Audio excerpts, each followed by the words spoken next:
નમસ્કાર, આપ જોઈ રહ્યા છો નેશન પ્લસ ન્યૂઝ. હું છું આપની સાથે વિભિક્ષા પરમાર. ગુજરાત એટીએસને આતંકવાદ વિરોધી ઓપરેશનમાં એક મોટી સફળતા મળી છે. ગુજરાત એટીએસ દ્વારા પાકિસ્તાન સ્થિત આતંકી સંગઠન જૈશ-એ મોહમ્મદ સાથે જોડાયેલા વધુ 5 ખતરનાક આતંકીઓની ધરપકડ કરવામાં આવી છે. અગાઉ ઝડપાયેલા 8 આતંકીઓની પૂછપરછ દરમિયાન 5 આતંકીઓના નામ ખુલ્યા હતા. જે બાદ એટીએસને સિદ્ધપુર, વડગામ અને ભરૂચથી આ ઓપરેશન પાર પાડીને 5ને ઝડપી લીધા છે.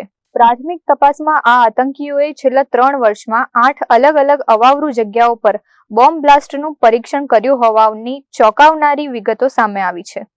ગુજરાત એટીએસના ડીઆઈજી સુનિલ જોશીએ પત્રકાર પરિષદમાં આ મોટા નેટવર્કનો પર્દાફાશ કરતા જણાવ્યું કે પકડાયેલા 5 આરોપીઓ કટ્ટર પ્રો જેહાદી વિચારધારા ધરાવે છે.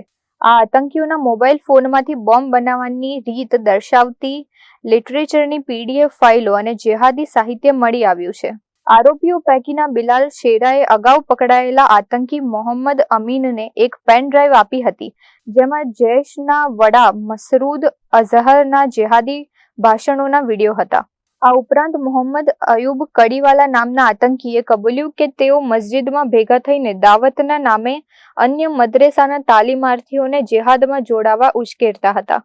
તેઓએ અત્યાર સુધીમાં આવી 3 દાવત આપી હોવાનું ખુલ્યું છે. હાલમાં એટીએસે તમામ 5 આતંકીઓની ધરપકડ કરી સઘન પૂછપરછ શરૂ કરી છે.